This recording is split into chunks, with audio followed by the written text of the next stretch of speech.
Mix up your holiday dessert rotation with something new, like this beautiful poached pear and frangipane tart.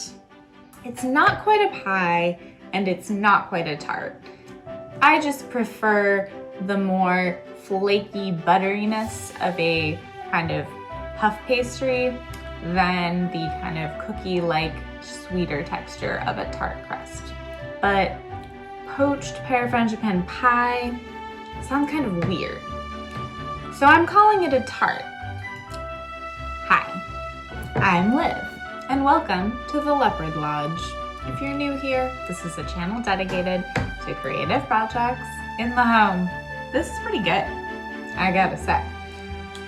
And it looks really good too. All of the components can be prepared several days ahead so that when it comes time to actually baking the tart, it comes together pretty quickly. I always say, there's no shame in using a store-bought crust. You know, sometimes I make puff paste, which is a pretty complicated process, but very often I buy it at the supermarket. Not all of us were born gifted bakers, and puff pastry can be hard. But if you own a food processor, making your own crust might be easier than you think. I used a classic 3-2-1 dough recipe from my tartine cookbook. They call it a flaky tart dough.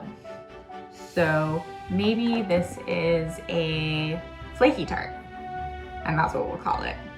Not a pie, it's not a tart, it's a flaky tart. The 3-2-1 dough recipe is a classic baker's recipe. It utilizes 3 parts flour, 2 parts butter, 1 part water, and a little bit of salt. And like I said, this comes together really quickly in a food processor. You just need to keep all of your ingredients cold, and you can scale the recipe up or down. The dough can be made well in advance. It stays in the refrigerator for about a week, and it can be stored in the freezer for a couple of weeks. So pro tip, you can just make a big batch of this dough in like mid-November, portion it out, put it in the freezer, and then you're just ready to make a pie whenever, or a flaky tart. So in my last video, we made Marsala poached pears, not to be confused with Masala, the Indian spice blend. Marsala is a fortified wine from Sicily.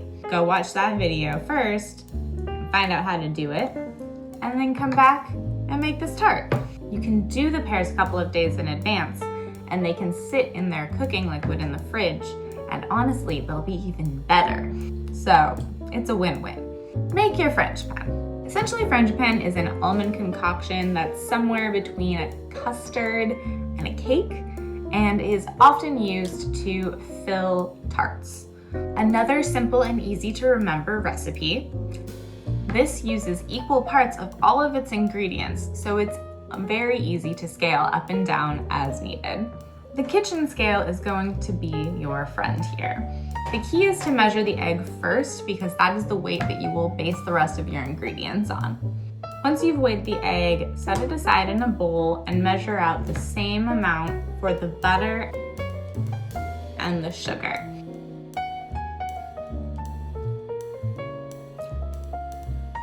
Cream these together until smooth, and then drop in your egg and continue whisking until incorporated. It is important that all of the ingredients are at room temperature. That is the biggest thing that you need to remember. So take your egg and your butter out well in advance. Your last ingredient is almond flour. You could make this yourself. It is very important for it to be both fine and consistent. It's a bit spendy, but I highly recommend Bob's Red Mill brand to save you the headache. This too will be weighed out to the same measurement and gently blended into the other ingredients with a spatula. You can use this right away or store it in the fridge for a few days. Just make sure that you cover the surface with plastic wrap, or you could even keep it in a plastic bag and pipe it out when you're ready to use it. It should not be in contact with any air. And there you go, that's frangipane. Now let's assemble this flaky tart. Roll out your chilled dough. Grease your pie dish or tart pan. place in the pan and trim up your edges to finish how you would like. By all means, you can crimp them. I like to leave them sort of organic. I found that using kitchen scissors to trim was very effective.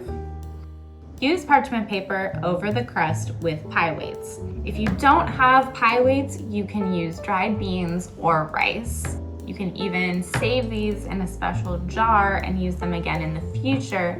Just make sure you don't try to cook and eat them because they're not going to be right. Blind bake the dough for about 20 minutes. This refers to par baking a crust so that you don't wind up with, as Paul Hollywood likes to say, on the outside, that looks delicious. The filling looks superb, but flip this over and there you have it, a soggy bottom. There's nothing worse. A soggy bottom. After blind baking, let your crust cool. This is a very important step that you shouldn't skip. Your frangipane will have a weird consistency if you do. Take your pears out of their cooking liquid and slice them in half. Thinly slice each half, all while keeping the halves intact and in order.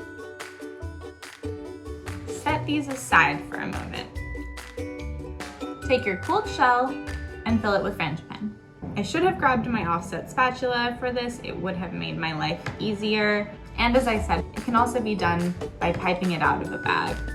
If you are going to use a tart pan, use the 1:1:1:1 frangipane recipe.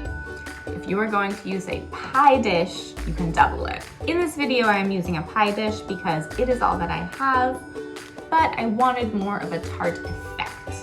So I kept the ratios at 1. Do as you wish. Carefully slide your sliced pear halves into the shell. I found a bench scraper to be extremely useful in keeping all of the pieces intact. You could also try using something like a spatula. Fan out the pieces a little bit so they go towards the crust. Before going back in the oven, brush the edges of the crust with a mixture of egg and a little bit of cream. Sprinkle some granulated sugar on the crust and the pears. Bake at 350 for about 35 minutes until the crust is golden brown and the frangipane is starting to become golden. While it bakes, bring your pear poaching liquid to a boil and then let it rip. We want about 3/4 of it to evaporate. Dissolve a tablespoon of cornstarch into about 3 tablespoons of water. And then whisk this mixture into the cooking liquid. Boil for a couple more minutes while continuing to whisk until the sauce has thickened and the consistency is somewhere between a syrup and a jelly. When you're ready to serve, glaze the pears with this. You can even serve more of it on the side. And then you're ready to enjoy. I highly recommend serving this with some creme fraiche, or if you don't have that around, blend some sour cream into your whipping cream, sweeten it a little bit, and you should get a fairly similar result. And thanks so much for watching. It would mean so much to me if you'd hit the like button. It really helps to support the channel. I've got tons more holiday and seasonal content coming up, so make sure you stay tuned, and I'll see you in the next one. Bye.